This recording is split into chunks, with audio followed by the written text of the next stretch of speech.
Hey, what's up, everybody? BDF44 coming at you with another video. All right, so the Golden State Warriors take a loss on the road in Memphis in the Western Conference Semifinals, Game 2. Uh, and to be honest with you guys, that was one of the more fun games to watch. It really was. Um, First of all, I want to say that it was very, very evident to me that Moran was a very special player when he was first drafted. To see what he's become right now, it's exceeded all expectations. This dude is unbelievable. He had 47 points tonight. Only missed one free throw, if that. I don't even know if he missed one free throw. Um, Ran up just to score as best he could, trying to stave off what was a hard fought game by the Golden State Warriors. Man, they fought hard. You got to give credit to the Warriors. They took on a real tough loss in GP2, who went out with an injury in the first quarter. And of course, we discussed that with Dylan Brooks being ejected from the game with the flagrant 2 on that play. So both teams were down a man there, and then you just saw physical play throughout. Physical play.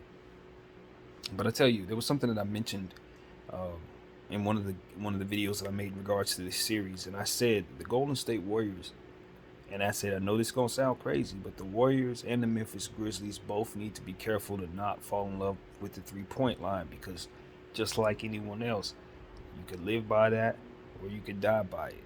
And tonight, the Golden State Warriors died by the 3-point shot. They really did. None of the Splash Brothers had it going from behind the arc. Poole was, I think, was 1 for 7. Klay was like 3 for 13. Steph was like 2 for 12 or something like that.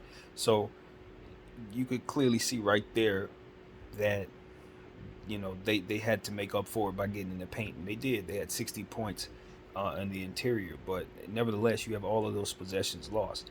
Now, of course, you do give credit to the Golden State Warriors because they've made up for it by hitting the glass hard. They got plenty of offensive rebounds, which has really been a thing in this series. The fact that you knew the Golden State Warriors was going to kill it on the glass because they did against the Timberwolves, but the Warriors, their effort on the rebounding side of things has been overly impressive.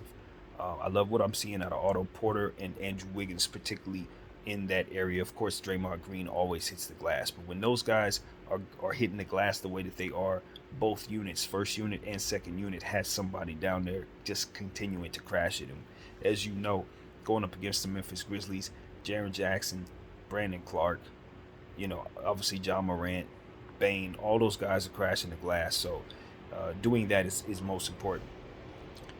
Seeing both teams get back, we talked about that at halftime. Both teams understand that they have to get back in transition. Both teams are looking to attack and strike, and so what I saw was good transition defense on both sides. Teams were beating the transition back on defense, so that was something that was really key. Um, but overall, anemic shooting from the Golden State Warriors. They had the lead for a good portion of the game. In fact, they had the lead at halftime when we were discussing what was going on. But the problem with the Warriors, and I should have mentioned it, was that they were shooting the 3 ball at such a horrible percentage at that point. But they were getting away with it because they were crashing the glass, etc. But you could clearly see that everything was pointing toward the momentum going toward Memphis's way, because they were continuing to find ways of scoring themselves. They were doing what they needed to do to stay strong defensively, and the score was low because both teams were just struggling in and of itself. So as Memphis was continuing to find ways to score despite having anemic performances from Desmond Bane, Tyus Jones didn't really have it going tonight, even though you clearly saw defensively guys were going. DeAnthony Melton, his shot wasn't falling, even though his defense was excellent.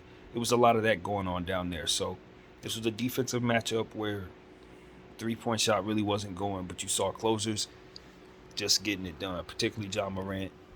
Every closing possession, with the exception of the missed layup to end the last game, every closing possession that I've witnessed, he's connected on.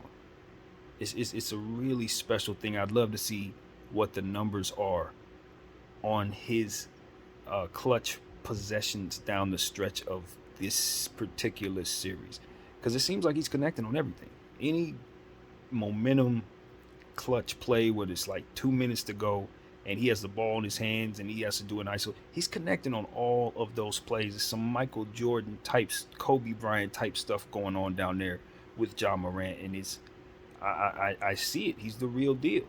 You know, when you start thinking about players that can actually win a championship and lead their team, Ja Morant is someone that I legitimately believe can lead his team to a championship. After watching him tonight, I have no doubt that this guy is he's gonna collect the ring so long as the Memphis Grizzlies continue to keep a good team around him. He is one of the most gifted closers in the basketball today. That's what he's displaying. And there are a lot of great closers out there. You know, he just so happens to have a good team this year that shows him an opportunity, gives him an opportunity to show you him closing. I can think of many guys who are on some teams that just didn't make the playoffs that could do some great things too. But what Ja's doing right now, you could just see he's meant for the moment. He believes himself to be the best player, and he's going to show you that his work ethic and his talent is going to match. And I'm a believer. He ain't just talking crap. He's backing it up. But he's going to have to continue to do that. You know, the great ones don't just do it a few times and then hear people praise their name and stop. No, you got to stay hungry and continue to love those moments, because I'm telling you, he seems to be a master of the moment. And at this age, you're seeing the beginning of something very, very special. So I like that. He's just going to need to get more out of his teammates. Tonight, they kind of got away with something. You know, the Golden State Warriors are not going to shoot that pour from behind the arc, obviously. So this was a very important game for the Memphis Grizzlies, because you would hate to lose a game like this where the Golden State Warriors couldn't throw a rock in the ocean. So, you know, that was key. Getting the split, you took care of home court to a degree. I mean, obviously, losing a game you don't want to, but against a team like this, you feel good. Now you got to go back on the road and try to take care of business in Golden State, where the arena will be nuts, and I think the calls will continue to kind of favor them. I did see that you know, Ja got to the line a lot, you know what I mean, but I think in Golden State you could expect the shift to be serious. Klay Thompson, got to talk about it. We got to talk about it. I saw some good things from Klay on the defensive end. I saw some bad things from him on the offensive end. And, you know, the defense, he's always been a great defender, but I can't rely on him to play great defensively every night. But I do want to be able to rely on him to hit shots every night. So that's a little interesting little thing to say for myself, just looking at Klay Thompson saying, you know what? He just had an anemic shooting night. That's fine. But down the stretch of a basketball game, 15 seconds to go, catch the ball, and you travel. That, from a Hall of Famer down the clutch of a playoff game on the road, I know he's a little rusty, you know what I mean? He's been out of basketball for 2 years. But you got to keep your head in the game, man. You're already missing shots like crazy. You know what I mean? You're already 3 for 12 or whatever it is. It can't come down to you catching the ball and turning the ball over without a shot going up in the closing seconds, without even a whole shot clock left in the game. I mean, it's just, you know, you saw the difference. I hate to say it, but Ja Morant showed more poise than the legendary Golden State Warriors down the stretch of this basketball game. He and his team showed more poise. Simple as that. Draymond Green, you know, some of those fouls, some of the things he was doing down there were untimely. I saw the layup down the stretch that he hits. You got to give him credit for being clutch in that shot, in that position to get himself in, you know, be in the right place at the right time. Did a lot of good things for himself, for his team. But, you know, certain situations, getting that foul down the stretch of the game, that wasn't helpful. You know what I mean? I understood that he also got hit in the face earlier. You know, he had to get some stitches in the first quarter, so you got to give him credit for toughening it out. You know, but I think Draymond was able to get away with something tonight. You know, He was, even though they lost the game. But it's one of those situations where people aren't going to really talk about some of the mistakes necessarily. I don't believe it was a lot. It's going to be a lot said about anemic shooting. Um, but there were some real key mistakes that the Golden State Warriors made that they didn't have anything to do with shooting the ball. Um, you know, you definitely want to mention that Andrew Wiggins. You know what I mean? He did a good job crashing the glass, as I mentioned earlier. That dunk that he had, I believe it was on Jordan Poole. I didn't get a chance to see that live. Seemed like all the key moments in this game I just happened to miss. But I was watching the game very closely, ironically enough. But I just happened to walk away at that moment. But he had a spectacular dunk. And, he left his imprint on this game. But I think he was a bit anemic from behind the arc as well. And you just needed somebody on that Golden State Warrior team to get hot from behind the arc. Obviously, you want to mention Steph Curry's clutch three, that bank shot. That was crazy, straight away off the glass. Haymakers were shot. Guys were hitting haymakers. But at the end of the day, I mean, it just comes down to how you manage what's in front of you. And you thought at one point, about the 4-minute mark, Jaren Jackson picked up his 6th foul, and you just figured, okay, the Memphis Grizzlies are in some trouble now. You know what I mean? Because at this point, he's hanging his head, but at the end of the day, Morant's still out there, and he was closing. It didn't matter who was on the floor around him. He was going to bring it to the Golden State Warriors, and that's exactly what he did. And he didn't leave anything out there. And he did all the free ones. Got to the line, he hit his free throws, hit his 3-point shots. It's about him. Simple as that. They got closed out by a great player. That's what I saw tonight. When you don't show poise against tough defense, for which they showed, that Memphis Grizzlies, they put on a hell of a show on the defensive end.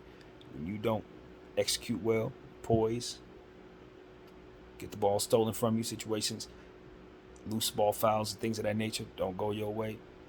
Hey, Golden State Warriors just unraveled down the stretch of this basketball game. Simple as that. That's what I saw. They unraveled in the face of the great Moran. So that was awesome to see. You want to give credit to Zaire Williams. And it was funny because I said, when they brought him in, in place of Dillon Brooks, I was like, you know what? He's going to help them shooting 3 points.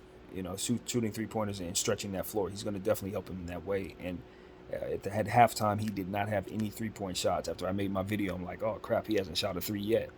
But by the end of that game, I think he had like 4 threes or something like that. So, he made me look like a smart person in that regard, and I appreciate it. At the end of the day, I have all the faith in the world in Zaire Williams. He's a lottery pick, long arms, defensive-minded, rarely misses shots. I don't think I've seen him miss too many shots in watching him play, just period. He always makes shots, particularly corner 3-point shots, so you know that he's a threat doing that. So when you give him more time, it's sort of like the removal of Fred VanVleet for the Toronto Raptors. He just puts a bigger lineup on the floor. Same with the Milwaukee Bucks when you remove Middleton. Now you got to force bigger players on the floor. And it helps you in some ways. And I think having him out there was very helpful and key. I think he went 3 for 3 last I checked. I don't know if that was the final on his tally, but, when he's efficient, particularly shooting the rock, doing other things, getting rebounds and things of that nature, using his length. Special, very special player, man. So I know his future's bright. Memphis loves having him, and he's a luxury having a guy like that in a role in that situation. He could do so much more, but you don't need him to. You give Slow-Mo credit as well. Kyle Anderson, he was out there making his presence known. His slow but certain 3-point shot, and just overall intangibles really helped the second unit quite a bit.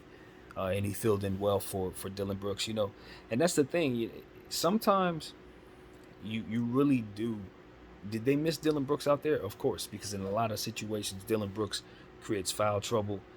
He beats people to 50-50s. He grasses the glass, and he's a slasher. He's aggressive. When his shot is falling, he'll run the score up quick. It's just one of those situations where he's streaky. So when he's cold, And right now he's going through a very bad slump. And you're coupling that with him doing stuff like this where he gets himself tossed out of the game. It's just not helping his team. So he needs to reel it in. He's a very important piece to what the Memphis Grizzlies do. They're lucky to have won this game without him. But even more so, I'd say they would have been better if they didn't have him in the last one. And that's something that he needs to change. And it starts with efficiency.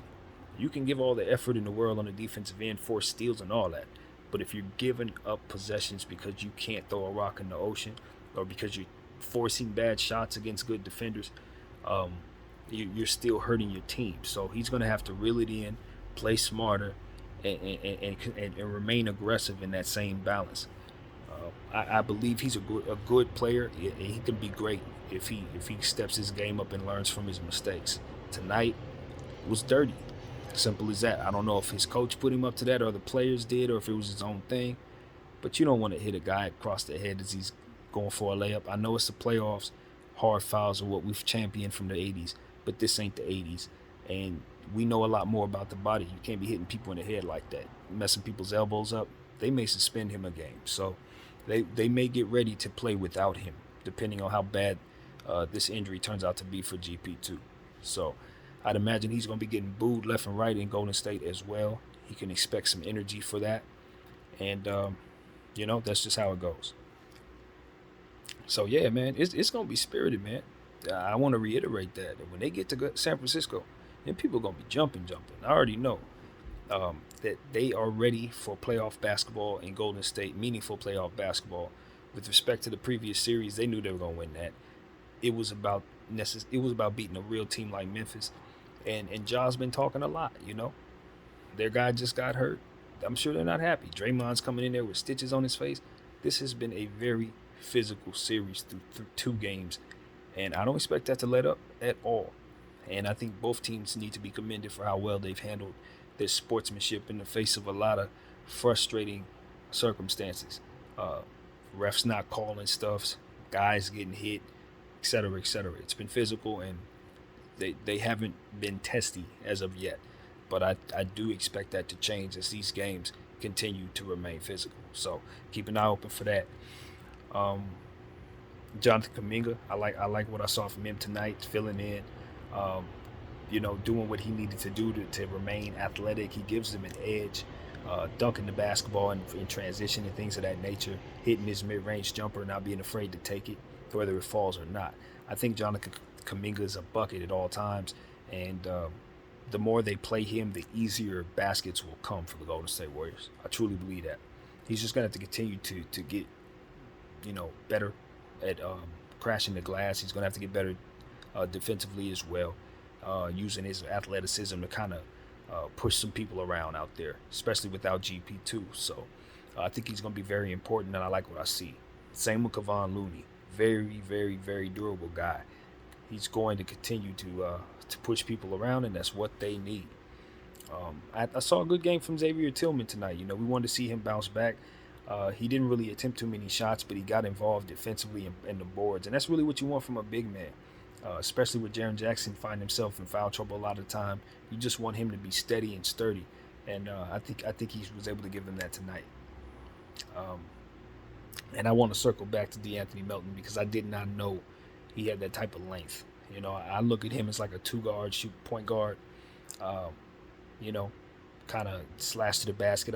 When I see him, he's usually either shooting a 3 or dunking, laying the ball or something like that. I did not know that he makes his presence felt defensively like that. 3 blocks, emphatic blocks at that. This dude has length, and he's not afraid to use it. And I think Taylor Jenkins should continue to call his number because he's a big-time problem for the Golden State Warriors out there. I'll tell you that right now. He is a problem. So, yeah, man, just about everybody, I could mention everyone in this game. That's what it really came down to. Everybody made their presence felt, whether positively or negatively in this game. But most importantly, defense. Defense was a premium. Everybody was playing D. Everybody was kicking their legs and waving their hands and pushing bodies around.